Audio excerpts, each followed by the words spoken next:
Well, Israeli Prime Minister Benjamin Netanyahu was among the first global leaders to congratulate Donald Trump after he all but won the U.S. elections. Netanyahu called Trump's triumph history's greatest comeback. Netanyahu's office released a statement saying that Trump's historic return to the White House offers a new beginning for America and a powerful recommitment to the great alliance between Israel and America. Israel is currently at war with Hamas and Hezbollah in Lebanon. Netanyahu had sparred with the Biden administration over his handling of the conflict. This is after Biden administration had threatened to cut U.S. military aid to Israel if it did not allow a surge of humanitarian aid to Gaza. Netanyahu had made little secret of his hopes for a Trump return. Speaking at a rally in Pennsylvania last month, Trump had criticized Biden for telling Netanyahu to hold back against Hamas and Iran.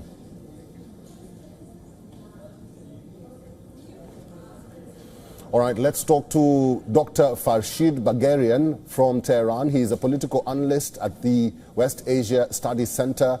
Mr. Bagherian, good to see you, and thank you very much for joining us at this hour. First of all, what do you think about Trump's victory speech? Thank you very much. The honor is mine. Let's talk about the new era that we are approaching right now, because after the election of the American people by electing the Mr. Trump as a new president, something is going to be changed. I believe that the first step is till 21st of January, Mr. Biden will be still the president of the United States of America. But I believe that Mr. Biden and with his administration may not no longer keep on trying to make a peace process in Gaza, because there would be no fruitful for the Democrats and the Republican right about with Mr. Trump. They are trying to offer a new doctrine to the world that we are not pursuing war, and we are trying to spread over the peace all around the world. Maybe this is some metaphysical or maybe based on idealism, but I believe that we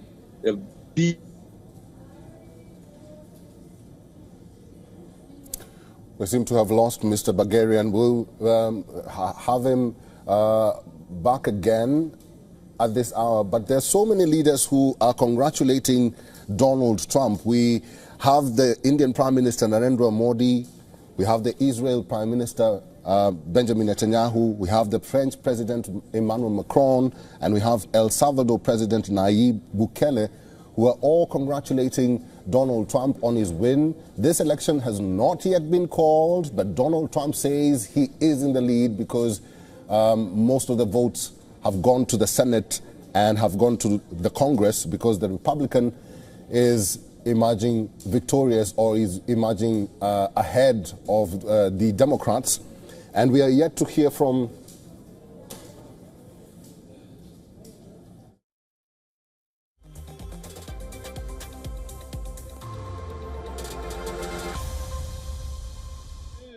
has called Georgia officially for Donald J.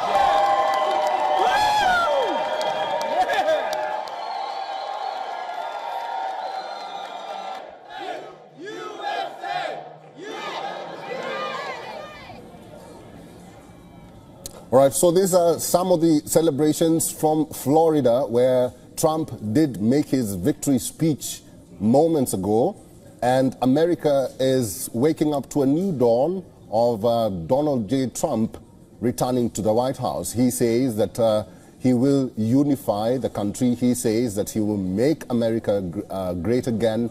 He says that he will work towards democracy and freedom for the United States. Bagherian is back. Bagherian, you were talking about some of the policies that Mr. Trump will be having on West Asia. There's so many hopes in West Asia of a Trump victory. Probably you can explain that to our viewers. Why is it so important for West Asia by having Trump?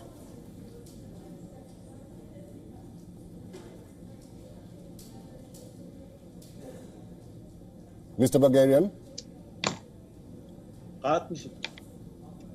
Yeah. Mr. Bagherian? Mr. Bagherian, can you hear me? Yeah. You can hear me? Yeah. Oh. Yeah. I was asking you now that I got the question. Oh, great. Yeah. Carry on. Oh, thank you very much. So I'm talking about that. If the war machine of United States is trying to be stopped during the Mr. Trump era or not, and the main factor for the West Asia is the peace process for the Gaza or Lebanon and maybe Iran and the other countries all around or spread all around the region. But the main factor is Mr. Trump, after the first speech of his victory, announced that we are trying to keep peace process with Iran, and Iran is the main item. Not only is a new initiative, not only for Mr. Trump, but only for the Democrats. I believe that. Can you hear me? I can hear you. Carry on. Yeah, thank you very much. I believe that Mr. Trump must be honest, must be enough honest to stay on his word that I'm not trying, I have no initiative to spread the war. So the war in itself is an important thing, an important matter for all people in the West Asia, not only in Asia, even for India and China, because we are suffering from something like embargo, like war, some hunger, some food, nationalism, some other thing, because the war right now is not only in the region, because in the north part of the region, for example, between Ukraine and Russia, what will be the next step for the Russia if the Russia is accepting the peace process with Mr. Trump with one call, as Mr. Trump said. So I don't believe that. the 100% Mr. Trump would reach the peace process all around the West Asia, because as I told you that the neocons against the polocons will produce much more machine gun, much more armaments, much more military bases. So I cannot accept that the Mr. Trump can finish the war process with one ring to Mr. Biden or Mr. Netanyahu. Besides, the Mr. Netanyahu itself during the counting of the votes on of the last night election changed the cabinet and make it the cabinet with new doctrine. And this doctrine is offensive, not defensive. This is the most important thing that happened last night. Thank you. I'm ready for your next question. Mr. Bagherian, I just want to get it right from you. You are really not confident of a Trump presidency going forward because you think that Trump may delay some of his policies when it comes to West Asia, when it comes to the war in Europe. Exactly. Why is that so? Why is that so? Because the survival matter and the initiative for the survival of the United States, it depends on the military products and to produce war, because this is realism. And Mr. Trump is not coming from Mars and another planet. Mr. Trump is living in this planet, on this soil, because we have three types of the elitism in the United States. One is Capitol Hill, and the other is the Pentagon, and the third one is Wall Street. Pentagon and Wall Street together make the decision. They are the decision maker, and they are game maker for spreading the war all around the world. So I cannot believe that Mr. Trump can stand against these powers. I mean, I'm talking about the elitism of the United States.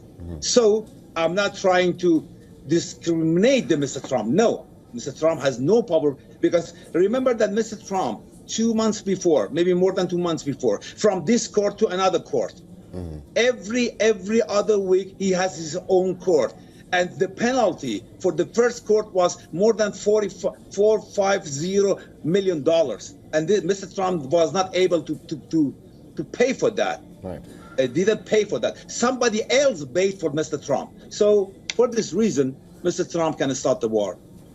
Unfortunately, yeah. Mr. Bagherian, it's a very interesting point that you make. Yeah. I just want to prod you a little bit more, because until January next year, that's when Trump gets to the office. Do you think that President Joe Biden, in his current term, before he finishes his current term, he will be able to like change the axis, you know, bring these wars to an end? Do you think he has that time, he has that flexibility? I believe that Mr. Biden, not for himself, but for the sake of the Democrats, must bring some people to the peace process table. Why?